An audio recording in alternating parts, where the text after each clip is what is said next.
What is going on, Swoopers? Welcome back to another Squawk with Swoop. Nick Davis is just trying to work out some tech issues. He should be on really soon.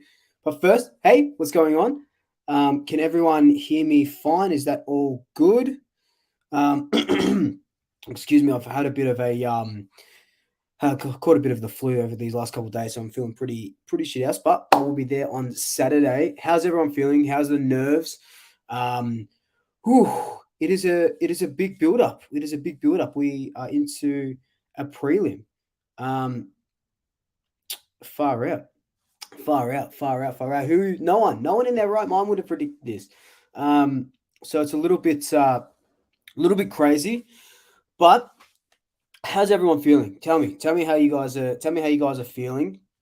Are you guys going? Leave it in the chat if you guys are going to the SEG. How are you guys getting there? Excuse me. Yeah, I am very, very, very excited. Obviously the last prelim was 2019. Far out, far out. And for people who aren't getting to the SCG, I think I saw that Collingwood are organising a prelim party sort of viewing thing. I haven't seen where that is yet, but it will be definitely somewhere. But yeah, look, leave your predictions and stuff down below.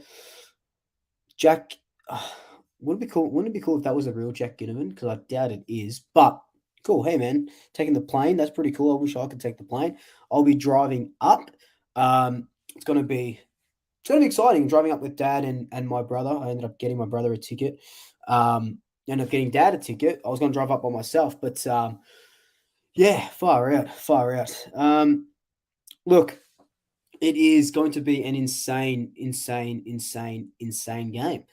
The SCG is pretty crazy, but we've put our dimensions of our ground a little bit smaller to train on a little bit more. There's an open training session at the AIA Centre tomorrow morning.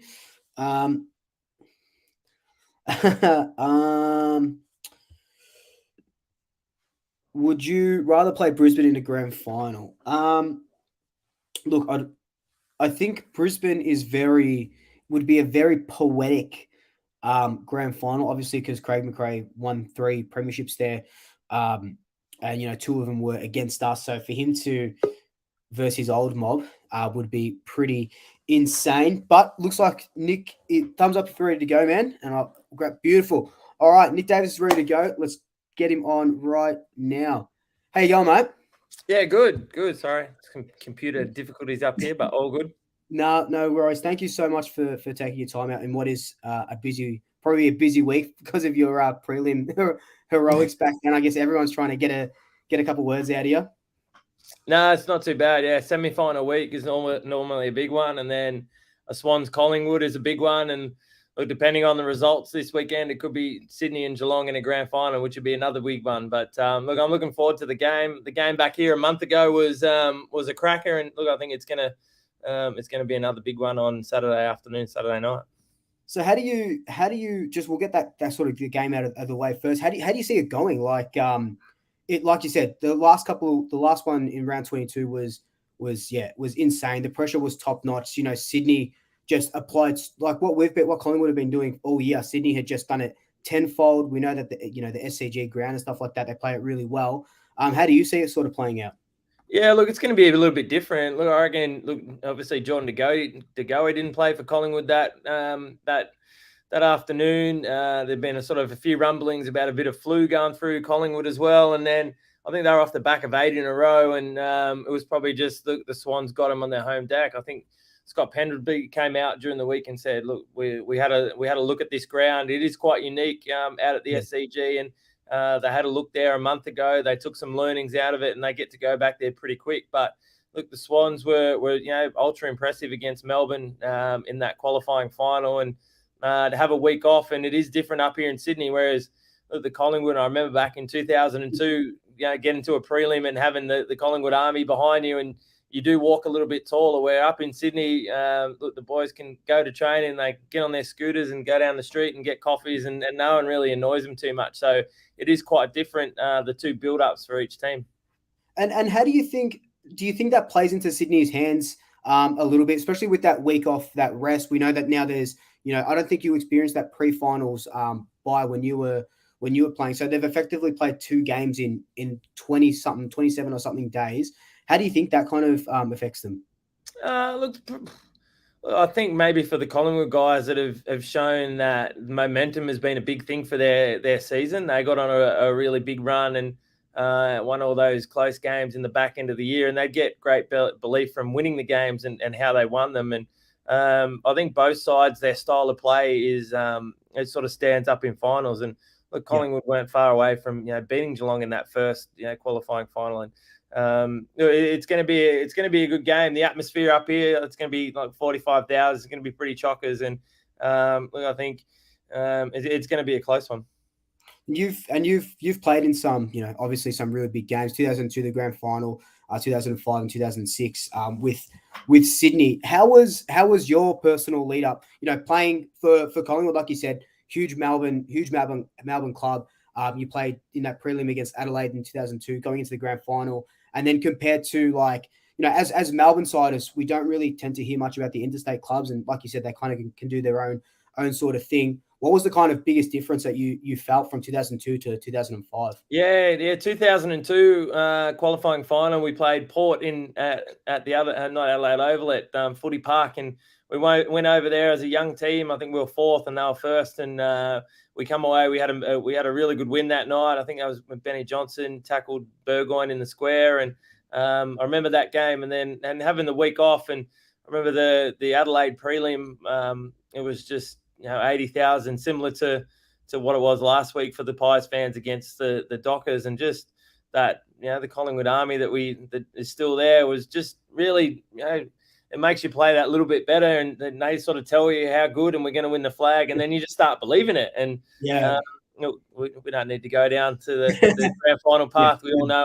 everyone on here that was a Collingwood fan knows that Pebs' goal was a goal and we should have won in 2002 and blah blah blah. But and probably, the difference is here in Sydney, it was the first week of the NRL finals up here last week. There were some pretty big games and a bit of controversy to come out of the Sunday game. So the back pages of the newspapers and all the sports shows up here in Sydney have been about the rugby league finals, and our guys were sort of away from the AFL crowd, have been able to prepare in their own way. Yeah, no, and that's that's why they were saying Buddy Franklin, and that's why I think Sydney's a bit of a lure for that as well, where you can kind of get out of that Melbourne footy bubble where there's so many clubs and every single paper, even if it's the off season, everyone's just blasted on it. But look, we talked about 2002 and 2005. It would be remiss of me to have you on not talk about that game against Geelong. Just and I know you've rehashed it a million times, but I was watching highlights and everything today in the lead up to this, and it was just an incredible it was just an incredible game one, so close, and just an incredible quarter by yourself. Yeah, it was. And look, coming into that final series, and we played West Coast in the qualifying final, and we were probably a little bit unlucky over there. And then we come back here and played a Geelong side that, when you look in hindsight, were the nucleus of a side that could win 3 premierships in a decade. And we didn't know how good they were at that stage. And we got close to getting beat. But I just remember that from 2002, what it was like, and a side that you needed to have to win a premiership. And I thought that we had just as good a chance in 2005 as what we did in 2002 at Collingwood. And it might have just been that little bit more effort where I knew what the end was. At that stage, it was sort of just myself and Michael O'Loughlin that had played in a grand final at that stage. And I knew what it was like, and I knew that we had a team that if we did get there, that we could challenge for a premiership. And look, it's hard to win, and it's hard to put yourself in a chance to win a grand final, and that's what the 4 teams have done this weekend. And look, you don't fluke prelim finals at all, and the 4 teams that have made it this far have been up there with the best 4 teams all year. No, definitely, and there's a lot of talk, and obviously you played in a few of them. There's a lot of talk in the media and stuff, and about how prelims are harder to win than grand finals. What do you kind of say about that? Yeah, and it's probably my philosophy about finals, and then everyone would like to say, oh, look, it's just another game, a final, but it's not. And that maybe separates, the the good finals players and the people that aren't. Like you can't treat it as another game. It's it means a lot. It's what you've trained for. It's what you've wanted. It's you're one win away from playing on the MCG on grand final day, and that's what everyone that grows up kicking and sharing around the backyard wants to do. And if you treat it like any other game, the occasion will knock you over. So you need to be able to be excited about it, but also be calm and go through the process and take the game as it comes. I think look, as you go along and you look at some of the great prelims over the years, they've all been different games, and it's been the team and the players that have been able to adapt to the situation that have been able to win and get to the grand final. No, definitely. With the other prelim, just aside from the Collingwood Sydney game, the Brisbane Geelong game you've probably been looking at as well. How do you see that going? Because Geelong are formidable this season. Yeah, they are. And look, I think when you talk about the week off, I think an older sort of more seasoned team in Geelong would benefit from that. I don't think they need to play many games. They know what it takes, and they're freshened up. What I've really liked about Geelong is their different midfield mix. It's been Atkins and guys like that have gone through. It's not just Selwood and Dangerfield and Guthrie in there all the time. They've been able to get a little bit of a mix down there. A few younger, the Koning and their young defenders, and a little bit of bias, but it was good to see Gary Rowan come out and kick a few goals and sort of silence a few people down there and show what he can do on a big stage. And what do you think about Brisbane? They dug deep against Melbourne, much like Freo did against the Western Bulldogs in that first week. Do you think that Brisbane, there was talk that they were a bit of a flash in the pan this season that wasn't really going their way, but I think they'll give Geelong a bit of a run for their money. Yeah, it's been a big turnaround. Look, I think anyone that watched the final home and away game between them and Melbourne up in Brisbane, and they copped it from the first bounce. And all credit to the coaching staff and the players to be able to turn yourself around and come out. Look, whether they were lucky or not against Richmond, they were able to they hung in it long enough to get the right breaks and to win, and then to go down. And look, AFL players are humans. They know they knew what their record was like at the MCG, and they knew what they were up against, but they were able to put that aside. And look, if Melbourne had a kick straight, it could have been different early, but look, they hung in there. And sometimes that's what finals are about. You just got to give yourself a chance with 10 minutes to go, and they got it back to pretty close, and they were able to win the arm wrestle late. Yeah, no, it definitely was a riveting game to watch, and I think both finals will be. It's been a great finals. I can't remember finals this close. It's just been ridiculous. I want to touch on a point that you said earlier in 2002. Excuse me, when you were versing Adelaide in the prelim. Sorry, you said the 80,000 Magpie Army. Do you think that, there's a lot of talk about, the boys want to, get the Magpie Army there, the roar of the crowd, and it helps them a lot. Is that something that you felt as well for both Sydney and Collingwood? The crowd sort of sways them? Yeah, obviously more look at Collingwood, and that was something as a young kid where I was 15 or 16 and was able to put some pen to paper under the father-son rule. It was the crowd being able to play on Anzac Day and being able to have a supporter base like Collingwood. And now, you sort of hear people on the other side, but I knew for 4 years and what it was like to have that crowd on my side. And I knew after it to have that crowd not on my side for a little while was not that great. But look, I remember that day, that prelim final against Adelaide was just, look, it was the crowd and the atmosphere, and you feel the energy of it. And we were always such a young side, like myself, Chris Tarrant, Heath Scotland, Benny Johnson. We were all such young kids at that stage, and to just have that crowd sort of make you believe that you're better than you were, and you're 10 foot tall and bulletproof, and you could do whatever you wanted. And we just had that much energy from that game. It was unbelievable.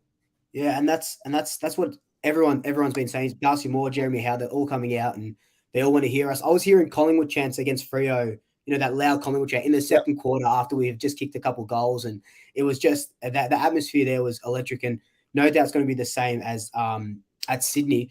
Talking about Sydney, the SCG, there's been a lot of talk about it. You've played there a number of times. Collingwood's AIA Centre, they just made the boundaries a little bit smaller to kind of fit the dimensions of that. Do you think that that does play? I know it would play a part, but do you guys, as footballers, see that it does play a big part, the different dimensions of each sort of ground? Yeah, a little bit. Look, I think it's changed a while. Like back in the day when it was, there was a lot more different grounds to play at. But like in Melbourne now, look, if you play Geelong in Geelong, that's fair enough. But then you Yeah. just play it. You play at Marvel or you play at the MCG, and Yeah. a lot of the surfaces now are quite similar. The SCG is pretty unique in its shape. So look, back in the day, it was the thing to try and cut off the boundaries and give yourself the feeling of where you need to be. But look, I think that's sort of home and away stuff. I think in the finals, you wouldn't you play anywhere, anybody, anywhere, anytime. If you get a chance to play a prelim, it doesn't matter if it's the SCG or the Gabba or Optus Stadium. The way that you win, the way that you win these big finals is the way to go. But as we said earlier, look, the Collingwood boys are up here a month ago. They got a feel for it. It is a different place to play footy. Yeah. So they'll definitely be better for the run here. Yeah, and Craig McCrae came out and said that earlier. I don't know if you saw. He said that it was his poor judgment and poor coaching that kind of cost us that game. But like you said, it's all about lessons. Losing gives you the sort of biggest lessons that you can learn, especially on a foreign ground like the SCG, because we only play there once a year. So it's nice that we played there 4 weeks ago as opposed to 12 weeks ago, because we're getting that new Sydney side that is kind of just flying very, very much under the radar, aren't they? Yeah, they are. Look, if this side was Carlton or Richmond or Essendon or this side was based out of Melbourne, the media hype around this Swans team would be a lot more. Look, you got Chad Warner, Isaac Heaney, Callum Mills, like these guys, they stack up against the best players in the competition. And look, they do fly under the radar because they sit up here in Sydney and they're not sort of in the media spotlight and they're not spoken about. But look, and to say that, but what I've liked about Collingwood's performance this year is just the evenness of it. Look, obviously the Dacos boys are doing their thing, but I think everyone's been able to find a role in that Collingwood team, and they're doing it. I think what you're getting from the 22 Collingwood players every week is that everyone's playing their role. Like Jamie Elliott's he's playing his role down forward, and Jack Ginnivan's playing his role. Darcy Moore's playing his role. Darcy Cameron, ex-Swans player, he's been doing some good stuff in the ruck. So I think that's what makes a good side too, that the Collingwood fans, when they run out, you know what you're going to get from them, and if it's not near their best, it's not far off. No, definitely. It's a very even spread at the Pies, which is really good. In regards to the Swan boys, two guys that absolutely tore us apart a couple of weeks ago were the McCartan brothers. Yeah, they were just marking absolutely everything. And Paddy McCartan coming back from when he came back, getting a contract and then getting an extension is just it's huge props to him. And everyone around the football world is just so happy that he's back playing great football and just football in general. Yeah, it's a great story. It just sort of happened in COVID that he got stuck in Sydney and couldn't get back to Melbourne. He come up to visit Tom and couldn't get back to Melbourne. And I was training the Swans Academy boys out the front, and he come out and had a bit of a run around and trained for about 3 or 4 weeks and felt really good. And I walked back inside. I said, mate, this is Paddy McCartan. I can see why he was a number 1 draft pick. His footy IQ was through the roof. And at that stage, Errol Goulden and Braden Campbell were still academy players. And it was what Paddy was able to do there and just sort of come out and just kick the footy around and sort of might have reinvigorated his want to play footy again. And he kept working hard. And I think it's just a great story. I think no matter who you support in the AFL, you want to see the best players out there. And look, he was a number 1 draft pick. And look, even though he's not at St Kilda anymore, I think everyone wishes him well, and to be able to as you said, get a contract extension, and not as big as his brothers, but there's a bit of who knows what goes on there. But look, just for him to be able to be safe, and there was that head knock earlier in the year down in Tassie, and everyone was sort of really worried and hoped that the journey wasn't going to end quickly. But look, touch wood, he's healthy and ready to go for the weekend.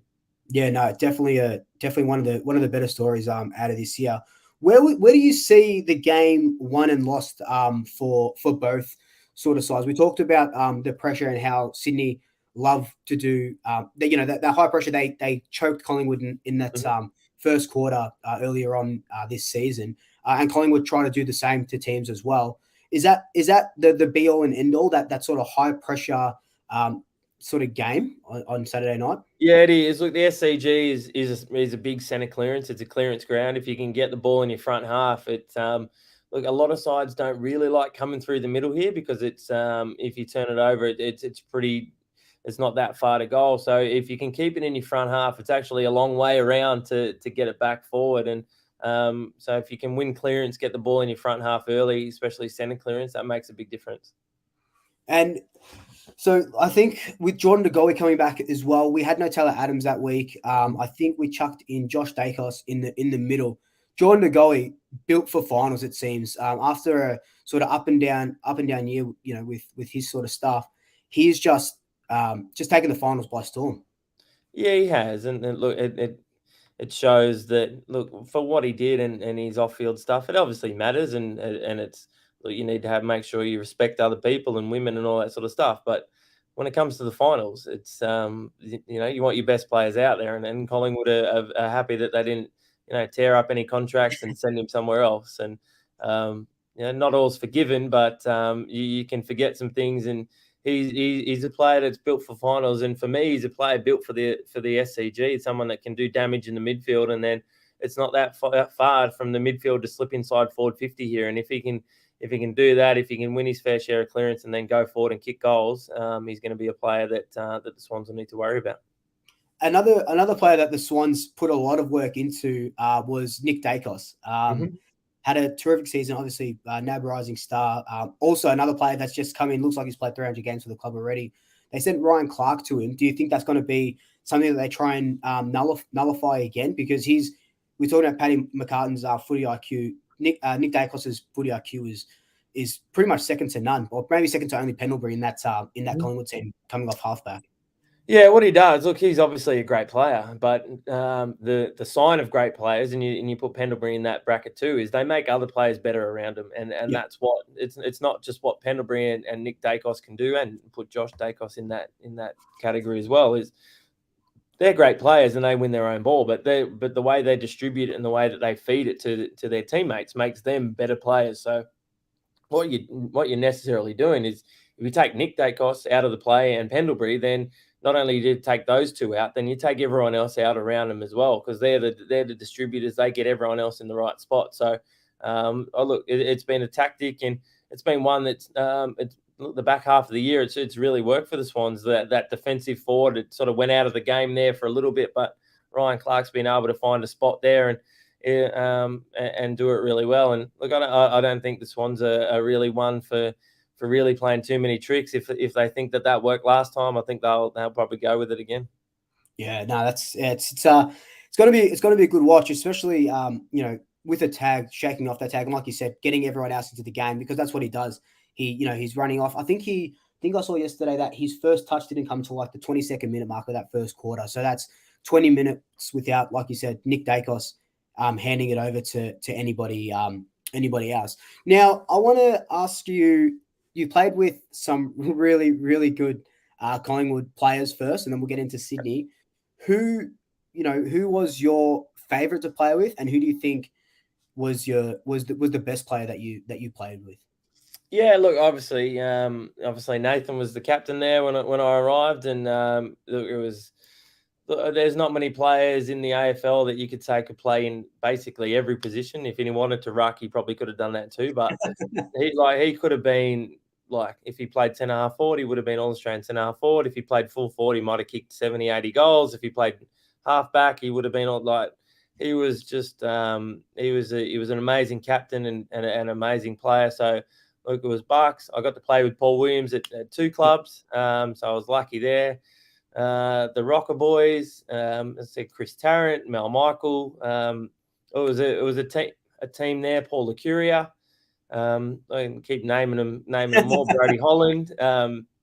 My time there and the players that came through at Collingwood, I was really lucky that we had a pretty good mix. And even when I was an underage fella, I was able to come down and look. Graham Wright was still there. Gav Krasiski was still there.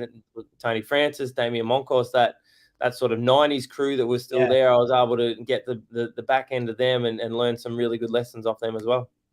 Yeah, it was. They were incredible. I was a bit too young for to kind of get the full force of what Buckley was, but you hear stories and you see sort of highlights. Look, a question just to digress from all this Collingwood Sydney talk. Your dad was picked up from Launceston before playing for Carlton. Tasmania as a football team. What do you think? Look, yeah, I think so. And Dad was obviously he had played 3 grand finals at Collingwood, and he was unlucky not to win one as well. But I think it sort of fits. I think what we've been able to do as a competition is grow the game and go to the Gold Coast and grow to Greater Western Sydney. And look, I think they're still work in progress, and the AFL are doing a lot of work there, and it just might be different work in Tassie. Look, I think probably if it's whether it's Launceston or whether it's Hobart and some of those sort of things that come into it, I just think that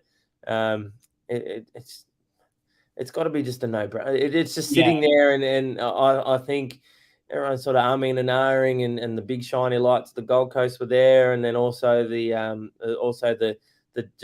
sheer number of people that live in Greater Western Sydney, and that was appealing for the AFL. But look, I think it's just for the heart of the game, and I think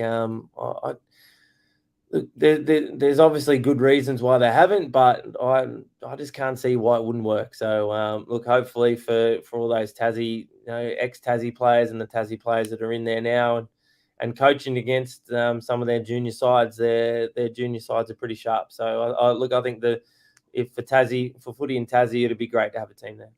Definitely. And look, just before we let you go, and thanks again for jumping on, I need to know Collingwood or Sydney this weekend. Look, it's going to be a good one. People always ask me who would I barrack for here, but look, I think it's going to be. Look, the thing for me is that Collingwood were here. If Collingwood weren't here a month ago, look, I'd have Sydney firmly as favourite. But yeah. I just like I just like their energy that they bring. The belief, as we said, that the Collingwood Army give them is going to give them more of a chance than what they had probably if they hadn't been here a month ago. Yeah, interesting. Makes a good point. Look, man, thank you so much for coming on. If there's anything you want to shout out or say, now's you got your bit of your platform now if you would like to. No, it's been all good, man. Look, I've said on a couple of platforms and podcasts that obviously my time at Collingwood was nearly capped off with a premiership, and look, unfortunately, probably didn't get to thank a lot of people on the way out. It was a bit of a swift exit to get out for certain reasons. But to all the Collingwood fans that sort of supported me for the first 4 years of my career, it was things that I'll never forget. And if we had been able to scrape up that 2002 premiership, things might have been different. It would have been really hard to pack up and leave. But it was probably just a thanks to all the Collingwood fans and players that I played with at Collingwood and coaches that I had, because look, even though it was 4 years, it was a short time, but it was something that I always remember and something that I cherish. No, Nick, thank you so much, mate. I look forward to the game. Thank you so much for coming on. Everyone watching it appreciates it, and I appreciate you again. Thanks so much, mate. Have a great rest of the week. No dramas. Thanks for having me, man. Thanks, mate. Have a good one. Bye. Pleasure. All right, Swoopers. How cool was that? I was nervous all the way through that. Oh, I don't know if you could tell I was nervous all the way through that, but man, how cool. Far out. I'm even more nervous now. Going up to Sydney again. Nick, thank you so much for coming on. That was absolutely amazing. I'm beaming. I'm still beaming. It's really cool. But look, everybody, thank you for jumping on. There's about 100 or so of you. I appreciate every single one of you. Tomorrow night I've got is tomorrow night Wednesday? No, today's Wednesday. Thursday. Tomorrow night I've got the preview coming out. Friday night I've got my favorite or just like a rundown of our latest prelims coming out. Saturday, obviously the game, but I might do a pump up video for then. So keep watching there. I'll be at the SCG. Keep an eye on my social medias, especially on Instagram, because I'll put up, maybe we'll do a meetup if you guys come to the SCG somewhere around there. That'll be fun. But until then, I love you all. Good night. See you later.